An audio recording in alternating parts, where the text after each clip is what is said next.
On the heels of Reconstruction, John Baxter Taylor laced up his sneakers to take on the world. The time period was known as the Progressive Era. We, the people, cannot turn back. It was post-emancipation, prior to Jim Crow. The advances were life-changing. Man even took flight for the first time. But the times were still very much like the video itself, black and white.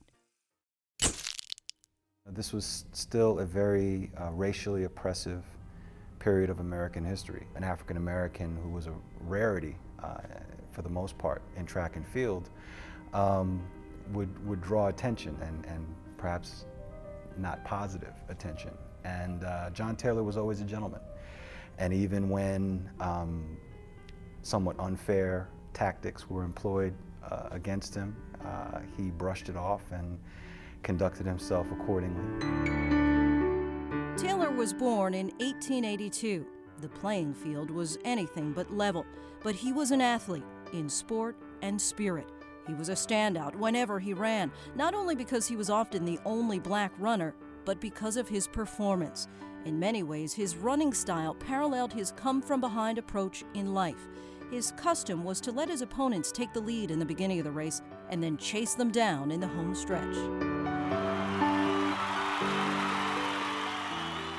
In 1908, the modern Olympic Games were born. In all three of the first Olympic Games, the athletes were not representing their country. They were representing clubs or universities or representing themselves as individuals. So it wasn't until 1908 in London where the British introduced a nationalistic take on the Olympic Games. The intent was to bring the world's finest athletes together. The result was an international festival of unmatched human achievement. John Baxter Taylor was selected to compete.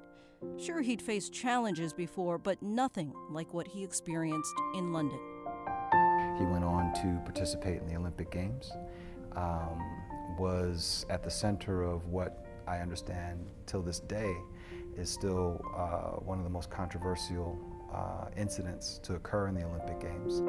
Taylor was a runner on the track, a hurdler in life, a virtual unknown in the pages of history until now. He went to Central High School, which at the time was the state-of-the-art educational facility in the country. He graduated from the University of Pennsylvania as a doctor of veterinary medicine. He was not a founder, but one of the charter members of the Boule Sigma Pi Phi fraternity, the first African-American professional Greek letter organization.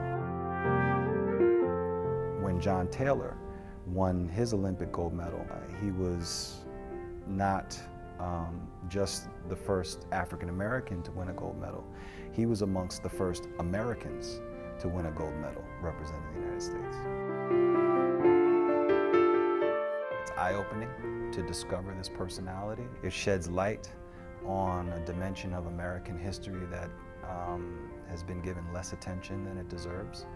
And I think his story resonates with relevance today. The Olympian by Craig Williams, an American triumph, a tribute to a trailblazer. To be in that environment, to elevate himself to an Ivy League education, to step onto the world stage as an athlete and to triumph in the face of all of that doubt and all of those attitudes. The courage is incredible.